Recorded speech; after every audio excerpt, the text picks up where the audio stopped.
Well. Look what time it is. It's a 10-10 call. It's me, Bav, otherwise known as 10 Chad. To a very few amount, nevertheless, I have to address my audience. 10 Chad, i.e., the 10 chief hashing authentication double checker. And as always, we have oh wait, is that a wild Liam Bubble? God, Liam Bubble, how are you? Long time no see, my friend. Long time no see. It has been a minute, but we are back and we are ready for another 10, 10, 10 out of 10 with an extra 10 today. So I'm so excited. Damn, another 10. Wait, who's the third 10? Well, my AirPod's broken. There's the third 10, right? Isn't that? There was. Wait, let's find out who that is. Please go ahead and introduce. Yeah, gentleman in the top right, introduce yourself. Identify yourself. Hey, I'm Aaron. I'm the founder of Maya. Thanks for that, guys, by the way. That was quite entertaining. That's kind of what we do. We're like sort of Anthem Deck, but a really bad version. Anyway, so this 10-10 call of the week. We are actually focusing on one of our 0 to 10 incubated partners, a 0 to 10 incubation program where we've identified leading founders that are building revolutionary solutions to true problems, leveraging 10, or rather the TE infrastructure we provide to enable privacy. And today we have Maya. I'm going to give a quick overview of Maya in the sense of our history. We've known Aaron for quite a while now. He's always been an absolute utmost gentleman. Believe it or not, Aaron, that's my feedback for you. But I know. I wish I could say the same about you. Yeah. Well, either way, you owe me money for saying that. I'll send him a wallet address after. Anyway, so yes, so Maya are building something revolutionary. They're fixing coordination. They're bringing governance to a 10x, if you pardon the pun, possibility. So, Aaron, you're the founder of Maya, so I won't put words into your mouth. Please introduce yourself with a bit more context around Maya as well. Cool. Yeah, look, Maya is, as you quite rightly said, it's a global coordination layer. It's built for civilization scale coordination and essentially allowing coordination of consensus, capital, and intelligence. We essentially position ourselves as a governance operating system for governments, allowing, I say, a movement, a transition from, let's say, top-down hierarchical government structures to an ecosystem-based approach that engages everyone. It engages citizens, it engages institutions, organizations, allowing the technocracy that we've kind of developed within sort of the private sector to support the development of government and governance initiatives. It's you as a citizen or an organization having a vested interest in the growth of your nation.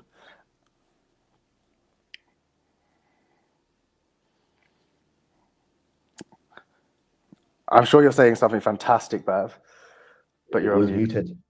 Muted. Oh, and on a side note, I know everyone's going to ask a tons of questions or have questions in their mind. So just put them in the comments. We'll go through them right at the end. A little Q&A session. So, okay.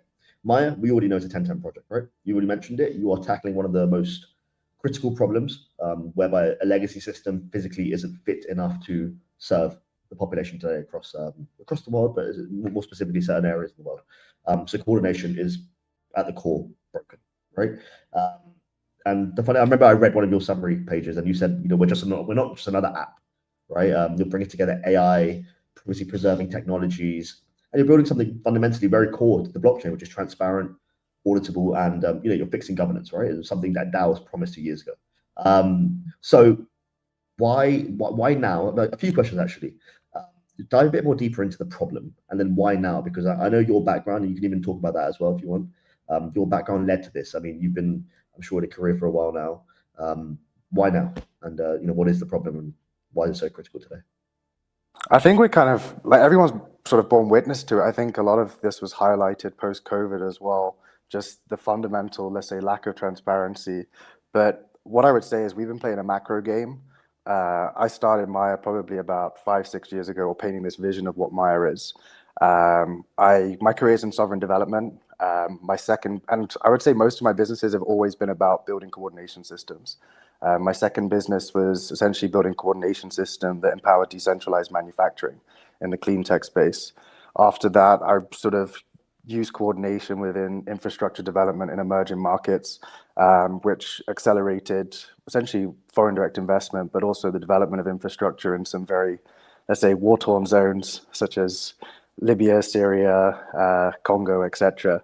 And really showed the value when you bring all stakeholders to the table, how much better things get done. One, in terms of capital efficiency, but also in terms of execution speed. And a lot of this, what I started to see was that we had such a massive swing towards globalization, and the pendulum always swings back. And essentially what we're getting is a more fragmented world. And in that fragmented, we're seeing it with the rise of network states, charter cities, unrecognized territories across the world essentially being recognized. And if we don't have some form of coordination between all of these countries, we risk it all falling apart and entering into, I would say, a more desolate global environment. And I guess it's not a want, Maya's a need. At the end of the day, we're facing challenges that we're not really prepared for. And as a civilization, and for us to really tackle those challenges, it's going to take civilization scale coordination that extends beyond borders. Amazing. So you heard it here first. Maya is not a want. It's not a nice to have, but it's an absolute necessity, right? That's what I got out of all of that, right? Okay. Yeah. Amazing. So I remember when we've been speaking for a while, and you sort of threw me a few numbers. I mean, it might be helpful for the viewers if I sort of touch or spotlight them slightly. So you said right now, corruption globally is draining. Was it 2.6 trillion annually, right? And then Correct. you've got failed policies that are costing basically taxpayers, I guess, around 200 billion, right? And then the honest truth is, especially post-COVID, 60% of the global citizens, or the populations, do not trust the governments or the policymakers, right? So let's sort of dive deeper then to justify those numbers, and I guess they sell themselves. Fundamentally, there is a need for a solution. Why is Maya the one? I mean, I'm not too familiar with the wider space of competition, shall we say, but why is Maya the one that is that's choosing to tackle this? I don't think there is any competition. No one's really looking at this from a large enough problem to understand that this is the actual issue. And it only comes from being on the ground and seeing this firsthand, but also having like a large enough macro perspective of where things are now and where they're going to sort of essentially go to. But if we think about how Maya is structured as well, we have what we call our global governance layer. And that global governance layer, identity is the foundation. You as a citizen have an identity, a government has an identity, a organization has an identity. You could think of that global governance layer as United Nations 3.0, where you've got maximum engagement, and we're not looking at this sort of top-down pyramid hierarchy.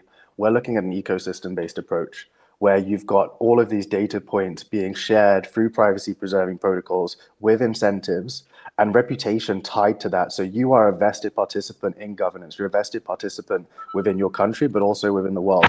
And one way we sort of operate all of that system is that you essentially have the ability to have the same kind of voting power as a nation state does on global decisions by essentially having a reputation against it through your participation. And off the back of that governance layer, you can start to sort of accrue various application layers that allow fundamental trust to occur in terms of trade, in foreign direct investment. But so we're looking at things from two different angles right now with our sort of two flagship products. One is our governance super app, which is essentially a citizen-centric super application, which allows everything from consensus, but not just singular to your nation, the ability to have cross-border consensus. So a poll can be issued for one country and you can share your view as a foreigner. And that way we start to see accountability for certain decisions as well. And this is a problem that things get done without understanding what the repercussions are going forward. And that happens across every single industry, from governance to healthcare to development in general. And within that application, the ability to issue proposal, to gamify the whole experience, to participate within policy challenges, where a country can essentially issue a challenge that they might have with policymaking, tap into this wealth of expertise that we've developed within private sector, and participate and actually have a way and say on how policy is developed. And within that app, you have essentially rewarded. You're incentivized for sharing that data with the government and providing them the intelligence needed to make proactive decisions that are in line. If they don't, there's data, there's accountability. And likewise, our second flagship product being the foreign direct investment platform, having all of these stakeholders on the governance layer essentially allows us to essentially accelerate foreign direct investment by about 85%.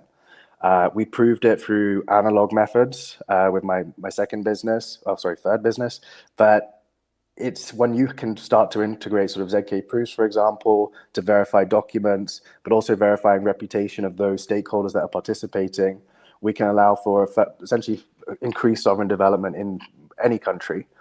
So we see these as kind of modules that would be implemented within government, but also you as a citizen having like a vested interest in those countries, which I think creates an interesting sort of initiative, because so far we've relied on these hierarchical systems and the inefficiency of tax collection for governments to essentially allocate that capital to stimulating areas of the economy.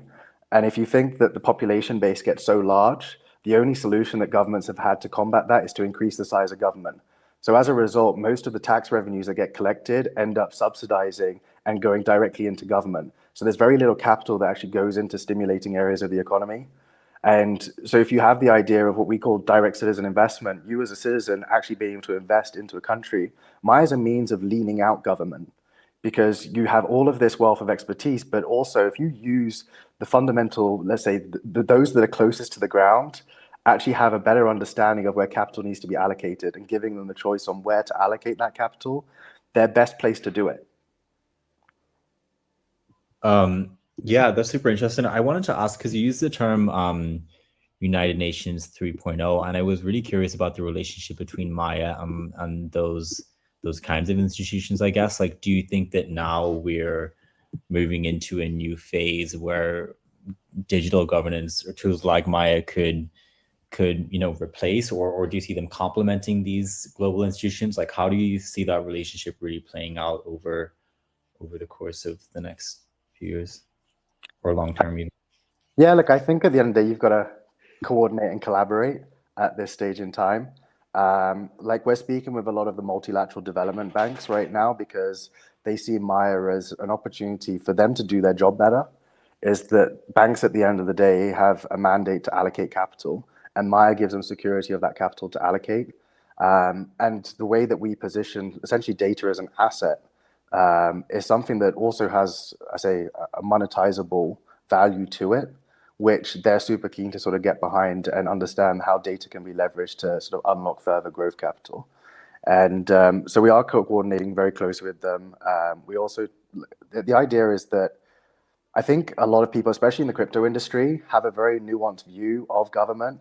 And as a result, we've almost developed a parallel economy within the crypto industry, because it's almost seen that government is there to almost rule over us. And that's not necessarily the case. It's because there's individuals, expertise that sits here who are more, I guess, essentially focused on their own selfish aspects and don't want to integrate within or even coordinate with the government to see. But from our operations, we've seen firsthand that there is a willingness to listen.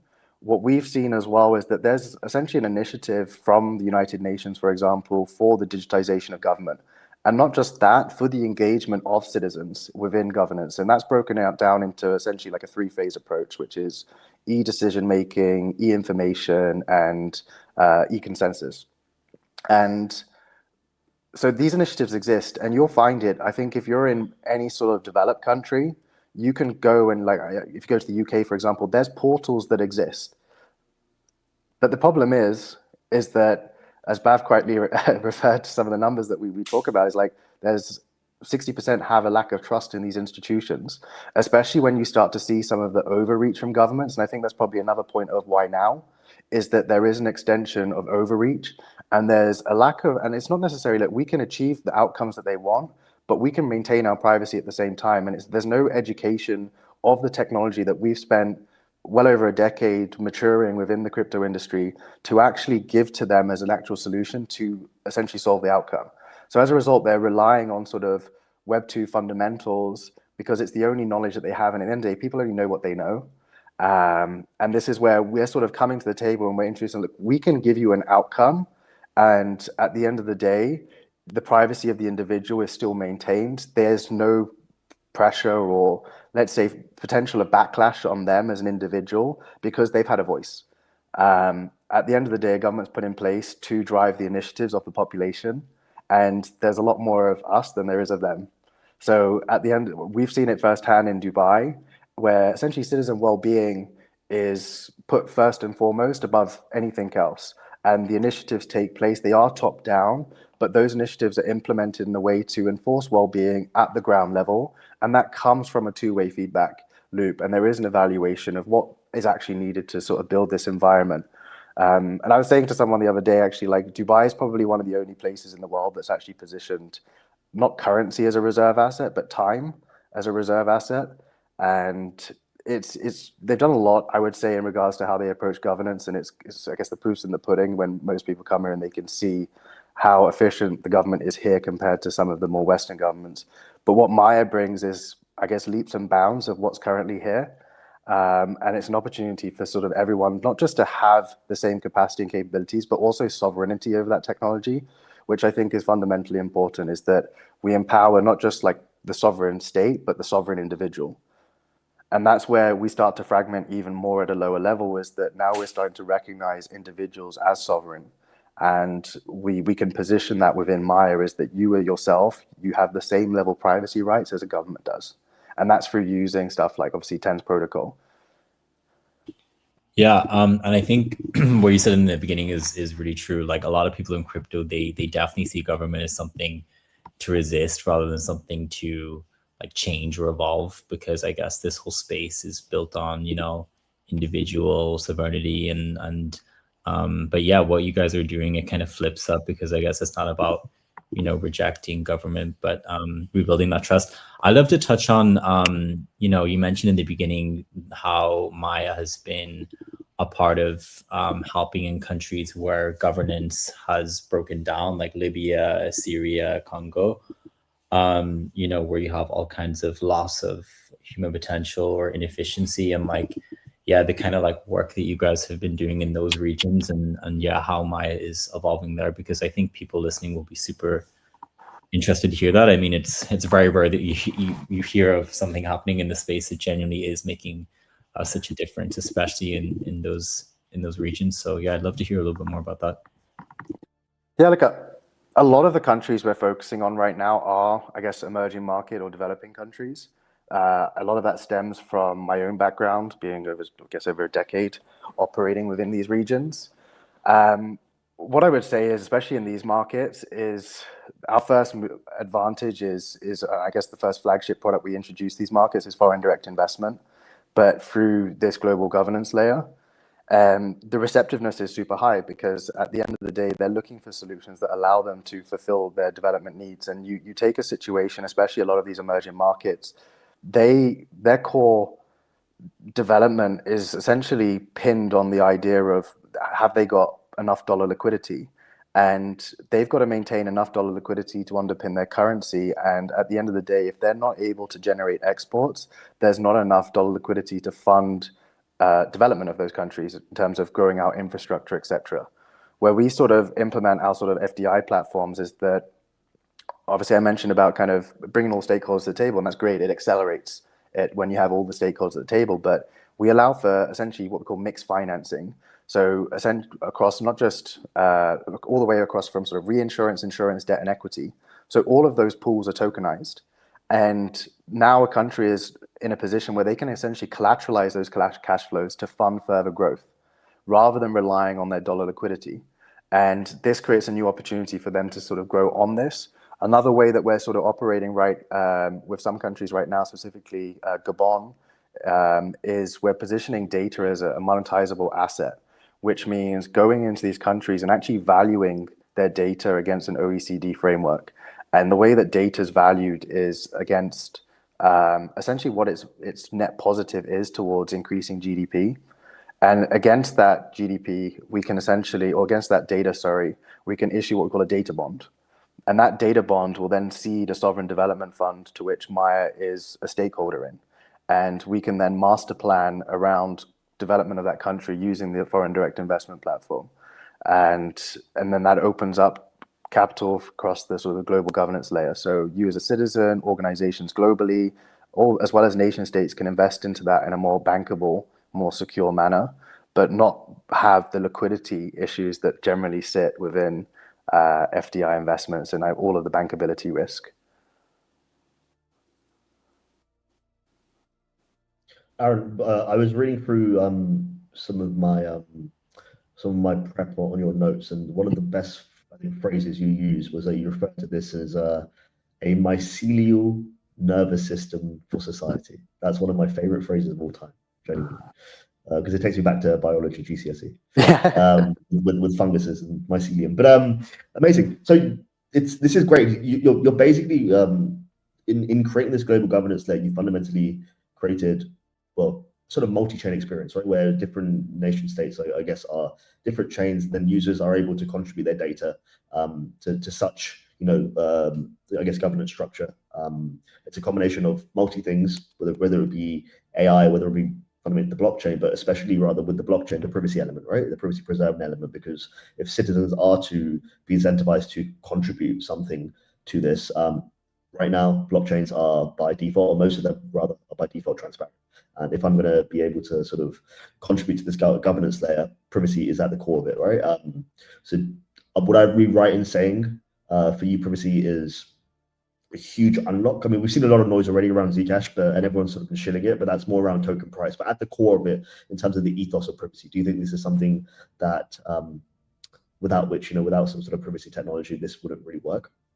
100%. It's essentially what allows us to bring back that trust in institutions that's collapsed. Privacy is fundamental to sovereignty, and it's strange. I think it was inevitable that obviously the privacy initiative is kind of picked up over the last few months. I would say a lot of it is stimulated by kind of a lot of this government overreach, especially what we've seen across sort of Europe. But it's a fundamental right.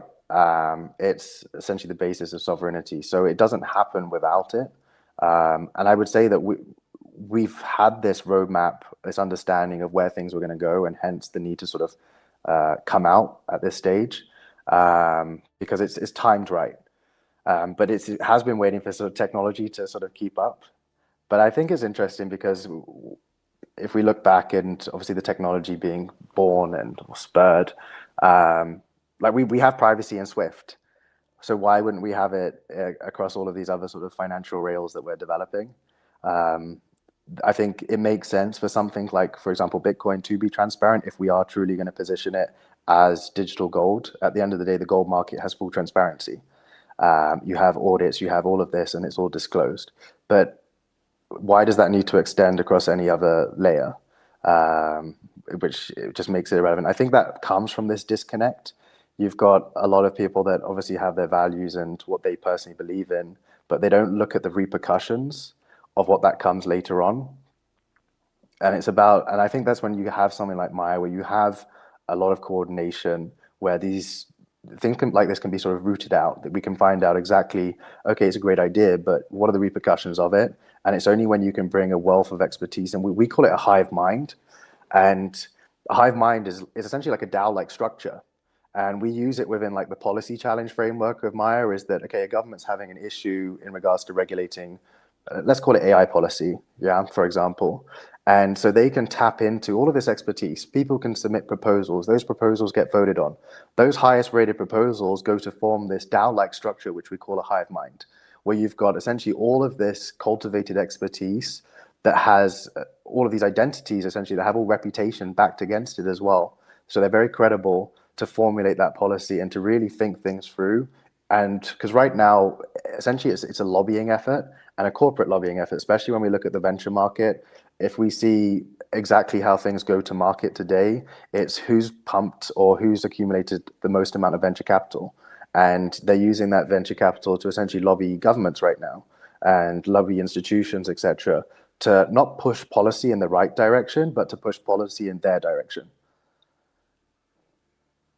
Yeah, I agree. Yeah, it's a money game, unfortunately, and I feel at this point those who have some kind of influence only represent, I guess, not even the top 1%, probably the top like 0.0001%, and they fundamentally write the script that everyone has to live by. So you're part of the 10 incubation or the 0 to 10 incubation program. What about 10 caught your eye? I mean, like you said, your experience is across multi-nations, Congo, Syria, Libya. Why 10? You know, don't say me. I know you're gonna say don't say me, but I think allow me to be humble. But yeah, go on. I think obviously when we first met, I think it was a few years ago now, but I think there was a lot of shared values, but also a shared philosophy of the industry as a whole. Like I think at the end of the day, those values are what matter more to me than who's going to pump my bag. And I think especially, look, you guys, especially the team and the expertise kind of from the institutional side, you've carried that weight and reputation with you. And to sort of bring that now to, I guess, in the more permissionless world, has a lot of weight and has a lot of credibility. And I don't think there's anyone who's sort of pushing, obviously T's. I think maybe dial back as well is that like when we look at privacy technology, and there's a lot of wars going on right now. Everyone's trying to like just stump on everyone. And my privacy is better than your privacy. And the reality is it's a combination of everything. That is where you unlock true sovereignty. And the TEE is the most tried and tested. It's proven, it's got track record. And look, a ZK proof isn't a ZK proof unless it's within a T. So I think that needs to also be understood. So that's the core fundamentals. I think especially when we look at the sovereign stacks that we're providing to governments, it's not just about housing these, I guess, trust execution environments. Like governments care that their data is not leaving the country. Those Ts need to be stored within the country, for example. At the moment, we've had major, I guess, awareness over the last few weeks with like the fall of AWS and Azure, et cetera, that's kind of highlighted a lot of critical vulnerabilities and over-reliance. And if you take, I guess, the most go-to TE out there today, it's what, AWS Nitro. So if you've got critical data and you're singularly reliant on one large hyperscaler in a country, that's your data sovereignty is at a risk. And I think, I don't want to sort of repeat this narrative, I'm going to have to, but like data is oil in this kind of age that we're moving into. And we're really shaping that narrative in terms of data is an asset, it has value, and it has the ability to generate substantial growth. So yeah. Yeah, I agree. I feel a lot of time is wasted debating why my privacy over your privacy, as opposed to why privacy in the first place. And you know, Aaron, I don't think you realize, but you've got a hit on your head now because you basically told ZK guys that they need TEs, and I'm not too sure what their white paper is going to say about that. But that's another thing in itself. I mean, brother, it's all on you now. But about me. Exactly. I guess like, okay, so you mentioned already one of the core problems. If you were to really simplify, I don't know who maybe for those who have just joined, Aaron was discussing at the core, if you were to really do a TLDR of the problem, corruption basically sucks 2.6 trillion annually. Policies that fail cost over or around 200 billion, and 6 in 10 or 60% of the world don't trust the government or institutions.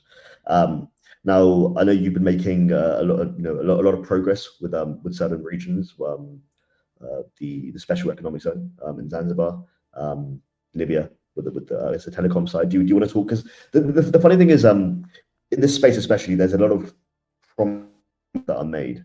There's a lot of talking, less walking. And I feel Maya truly stands out, not because it fundamentally is the future, but it's realizing the future. It's showcasing what it could be by giving you a trailer now in terms of your sort of go-to-market. So do you want to tell the people more about the sort of MOUs or the discussions you've been having, or what you can talk about regarding the MOUs? Yeah, look, so we signed a MOU and a partnership with a telco in Libya They're essentially like a digital infrastructure provider within the country, and the first one there, also the first private one. And they're very much leading the redevelopment of all of that digital infrastructure within the country. And this is a country, obviously, that's gone through civil war. It's gone through Arab Spring. I personally have been in Libya since about 2013, 2014, developed a substantial amount of infrastructure in the country. So I know it very well. Almost became a bit of a second home for me. But there's leading a lot of those discussions, and that will really be providing the country with a full sovereign digital stack, working obviously very closely with you guys on implementing that. And then Zanzibar, that's a super exciting one. We've recently signed an MOU with the Freefold team for the Dunya Our World Free Zone, which is a special economic zone with full sovereign rights, and essentially about the ability to build out a mixed-use special economic zone, everything from corporations to residential. They're already issuing digital incorporations, which is huge. That's a partnership with Tools for the Commons. And they'll be essentially leveraging Maya to build a whole city using the FDI platform. So this is an invite to everyone, is that you're invited to build a city in Zanzibar and be vested in the growth of one of the first, I guess, sovereign jurisdictions in the world, especially within this sort of charter city narrative. Yeah, I mean, it's super interesting because I guess, when you look at other countries that are sort of post-conflict, these are places where the normal systems of government, like public services, record keeping have kind of broken down. And the idea that, through Maya, it's kind of a way to start again, whether it's rebuilding a city or whatever it is, but in a digital way. It's super powerful. And I guess one thing that I was curious about, though, like from those countries' perspective, like when you're engaging with them, with a country, let's say, that's gone through civil war, political instability, like what do you think really motivates their governments to sign those MOUs? Like, do you think it's about rebuilding trust, or is it for a lot of them more about attracting the right investment? Or what do you think is their main sort of incentive or motivation behind teaming up with Maya in this way? Yeah, I think that's a super interesting question. I think Libya is probably a great example because I built a $150 million project in Syria in the middle of a war zone, but it was easier than some of the issues Libya's faced. And the fundamental issue, I would say, is you've had this situation within the country, and the people themselves, the government themselves, have been so isolated from the rest of the world. You've seen a country that had one of the highest growing GDPs in the continent. They had some of the best social rights for their citizens and population than any country offers globally today. And suddenly they've fallen pretty much right to the bottom. And they've gone through this situation where the people are tired. They want change. They want something better. And if you don't address that, you risk having another domestic situation. And I would kind of reflect that over to what's happening across Europe right now, is you can see that level of distress that's occurring. It's super visible.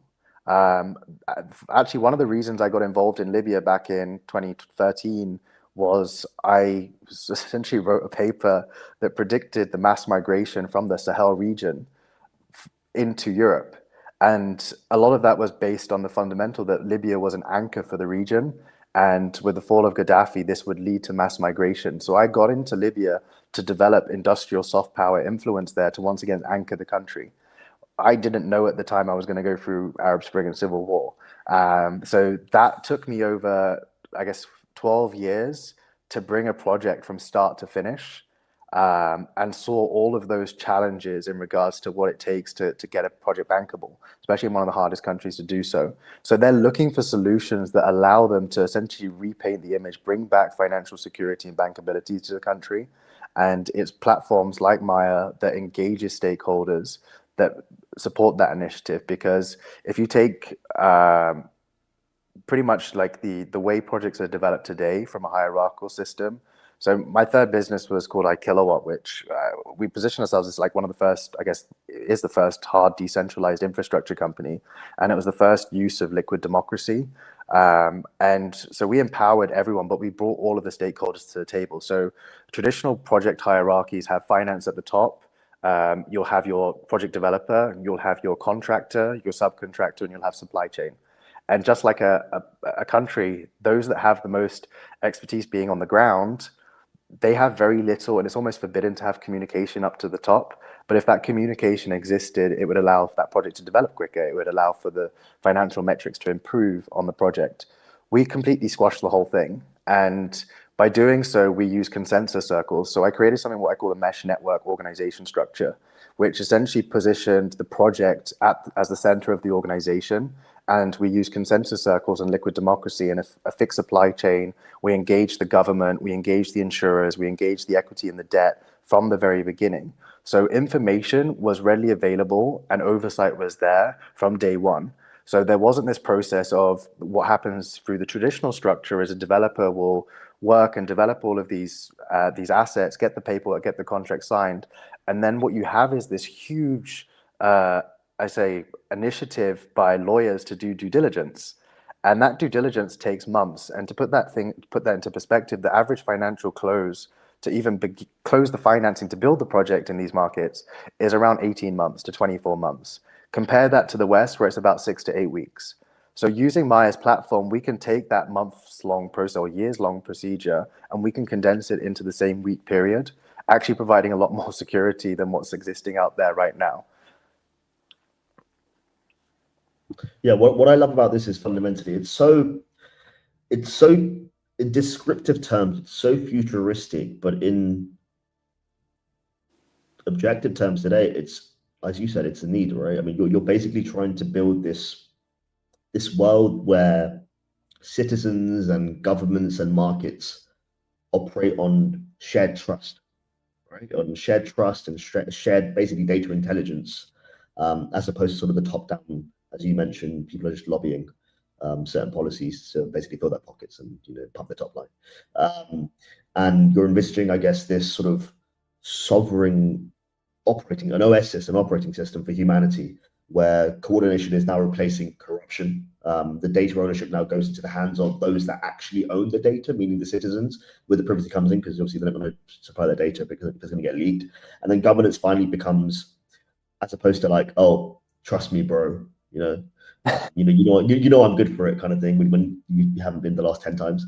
But governance basically becomes this thing where you can actually measure it. You can do A/B testing of policies in a very transparent manner. It becomes far more intelligent, and fundamentally it becomes very participatory. Can't say the word today, but yeah. So okay, I love that. We have a few questions through the community. Okay, so I'm not sure if you've maybe thought of this, but one of the community members has asked, how will voting or consensus mechanisms work across citizens, governments, and private institutions? Will they all have equal weight or separate tiers of influence? I think that's a great question. I think at the end of the day, like we actually refer to something, I guess it's called proof of contribution. And within Maya, essentially, you can earn validator status through your contribution and your reputation. So everyone starts from essentially ground zero. A government has the same platform as an institution does, as an organization does, as a citizen does. So everyone starts there. There is equal weighting across it. And this is how you restructure the way that governance is happening today. Essentially, you can see it today in terms of you've got the United Nations and you've got a select few, just because they've got, they're a G7 or they're a G5, they have veto powers. And at the end of the day, you start to silence a lot of voices. That's not inclusive in any nature. But also, I think what's fundamental and why Maya is more powerful than traditional governance is, firstly, I understand why government is structured the way it is today. And if we look back in kind of time, those positions of, let's say, policy making were available to those that could afford education. But we've moved into an environment where education is essentially priced at zero. As a result, all of this expertise now sits within organizations. It sits within the private sector, within citizens. So it makes sense now that there is an equal weighting. There's a different mechanism for how governance happens globally. So hence why I call it the UN 3.0, because you earn your veto.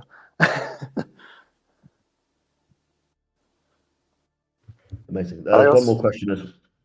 I think as well, sorry, on the topic Go of on, go ahead. validation systems, like if we take Bitcoin and we take Ethereum or we take any of these kind of proof of stake, platforms, validations based on what? Like how big your bag is, whether you had enough capital to invest in mining equipment or you bought ETH at a low enough price.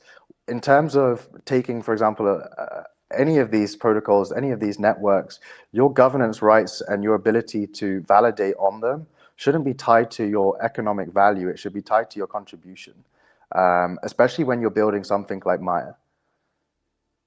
Love it. Yeah, you're right. I think, especially nowadays, the whole proof of work is fundamentally who can afford mining equipment, and fundamentally has enough, power in that sense. And proof of stake is fundamentally who has enough money to put towards it, and hopefully get slashed. But I guess if you have so much money, you don't really care get slashed. Yeah. So You just give me enough tokens. If you give me enough exactly. tokens, I'll validate you. No, exactly. It's just one transaction away. You're basically one transaction away from validating something, right? Which you truly probably don't even care about. So in this case, I believe, you've got a spot on it. It should be about proof of contribution. You having the correct credentials to showcase that you are a trustworthy person, and go by that route. Okay, we have another question as well. Again, I'm not sure if you might have thought of this yet with regards to Maya ID, but what's the backup or recovery model if a user loses access to their Maya ID, considering it might be tied to sensitive governance functions? Yeah, another good question. So we position accessibility because we want everyone to be onboarded and to be part of this ecosystem. So we position obviously Web2 authentication as a means to creating a Maya ID, but then using obviously MPC, for example, to secure that backup and obviously being able to save your recovery phrases. But your identity is your wallet function. Your wallet isn't just your capital holding asset. It's what holds your reputation. It holds your contribution. Everything is assigned to that. Got it. Liam, do you have any questions here? Yeah, I mean, I've been, just like taking a lot in, but I think I thought it was super interesting when you were talking about, governments becoming isolated, because when countries like the ones you've been working with are going through conflict or whatever, they kind of drop out of this whole bigger global system and there's no real coordination and they want change. And and I guess you can see ripple effects of that in Europe, as you mentioned, in some ways with like, migration waves or political tension, because they're all results of, deeper things that are failures, let's say, that are happening elsewhere. I mean, are there specific targets or areas that you're really looking for going forward beyond the sort of regions that you have been involved with until now? I'm curious about Maya's future plans and where you see you guys heading. We use, I guess, every country has their need, and Maya will position according to that need in terms of scale. Emerging market needs are very much, let's say, more reliant on FDI. There needs to be a foundational layer to solve the initial problems that sit within the country. More mature ecosystems, more mature nation states, the idea of having policymaking capabilities that tap into Maya's technocracy is kind of what needs to be positioned in these intelligence dashboards that allow them to formulate A/B test policy in a digital environment before executing them full power in a realistic environment. So emerging markets are core focus. Like we're having conversations all the way across sort of Southeast Asia, Middle East, Africa, and LATAM. And I would say a lot of that is led by those being much of my career and working in those countries and having the relationships needed to execute this. And I think we're working with one company right now which will give us a substantial, foothold in terms of onboarding citizens into the ecosystem. Everyone talks about onboarding 1 billion people, but no one actually has a means of doing it. And we have a specific organization that we can tap into that will give us that capacity to do so. Aaron, you're making more enemies, man. Everyone's got mass adoption in their white papers. First you went for ZK, and now TEs. ZK's needing TEs, and now you're basically saying, I mean, I agree with you. I think everyone loves to just talk about it, to my early point, but then actually having the infrastructure or the go-to-market, or rather, I think if I remember correctly, just the total addressable market, right? Yours is trillions overnight, right? You launch it and it is trillions, and all you have to really do is, penetrate a few percent of it. Yeah, exactly. Okay, one last question before I guess we'll wrap this up because we might be running over. But this is a good point. I mean, I think you sort of touched on this, but especially with the regions you're going after, primarily emerging markets, and I guess down the line, probably sort of frontier markets, things like that. What roles do the citizen industry play in adoption? I mean, I'm sure you want to make this as a something that's not too overly technical to explain. So what's your strategy to educate them without making it too complex? Yeah, I think that's a super critical question, actually. And I think it's important in any situation when regards to especially engaging citizen governance is the education piece. And it's like, for example, that there's lots of debate about, we'll have direct democracy, for example, in countries that have representative democracy. And without having civic education, and a country like Switzerland introduces civic engagement and civic education as early as 10 years old. So within the Maya system and attached to your reputation, there is civic education. You go through these essentially, and you're rewarded for doing so in terms of building that reputation and your ability to open up more access and ability to weigh in on certain opinions through that education piece.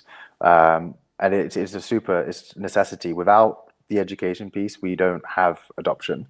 This has to be citizen-led because every governance structure to date has been led by a higher power. And at the end of the day, look, the network is the way you grow. And that's where all the expertise sits, is where all of the wealth of ability to sort of deploy not just consensus, capital, and intelligence sits. Amazing. I think we've just run over. So I think we're getting a few questions over how can one support you from a community perspective and stay up to date with your sort of movements and progress. So this is actually a green light. Basically, Aaron, what I'm saying is this is a green light for you to shill. How do they stay in touch? Throw your Twitter handle, whatever. All right, Twitter handle is obviously on the chat at Aaron Cares. Also explore Maya _ as well. We also have a Telegram group. You can reach that on the website, exploremaya.com. And Bav can just show that in the chat as well. I will do. Amazing. So any closing thoughts from you, Liam Bubble? No, I think, I think what's most interesting, I guess, about this whole conversation is how, learning more about Maya and seeing how it's not like a lot of other conversations that we've had where it's about necessarily building new technology, but, building trust on this huge global level. And I think, the examples that we've talked about in places like Libya really point to a really interesting pattern that we're seeing throughout the world. And, if we can together work and restore that, then in a way that's protecting people and privacy, then it's doing a lot beyond just giving or fixing governance, but also just giving these countries and places and people a way to grow again. So I'm super bullish. I think we're on the same wavelength, which is bringing power, privacy, all of it to the masses. And I'm bullish on Maya, 10x Maya.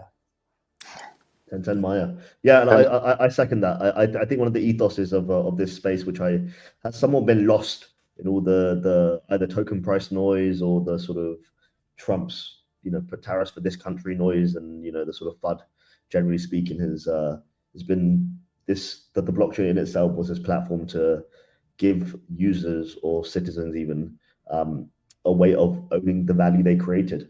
I think Maya has stayed true to that vision, and leveraging different technologies, one being 10, but then also the sort of the wider picture with the FDI angle, and Maya ID and the super app. I think you're fundamentally living what this space was at one point as a driving force, but I think you're bringing attention back to the correct things, and making governments great again.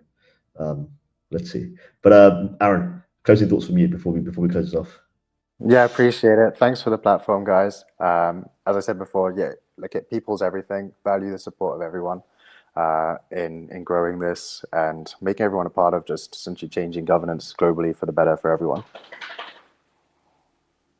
Amazing. I wish I had a round of applause button here, but I don't have a soundboard. But Aaron, absolute pleasure as always, my friend. It's good seeing you. Much Thank love. you for your time. Thank you to Maya overall. Shout out Ali if he's watching. Yeah, thanks a lot, guys. G10 for now. G10, G Maya. See you, Maya. Bye bye.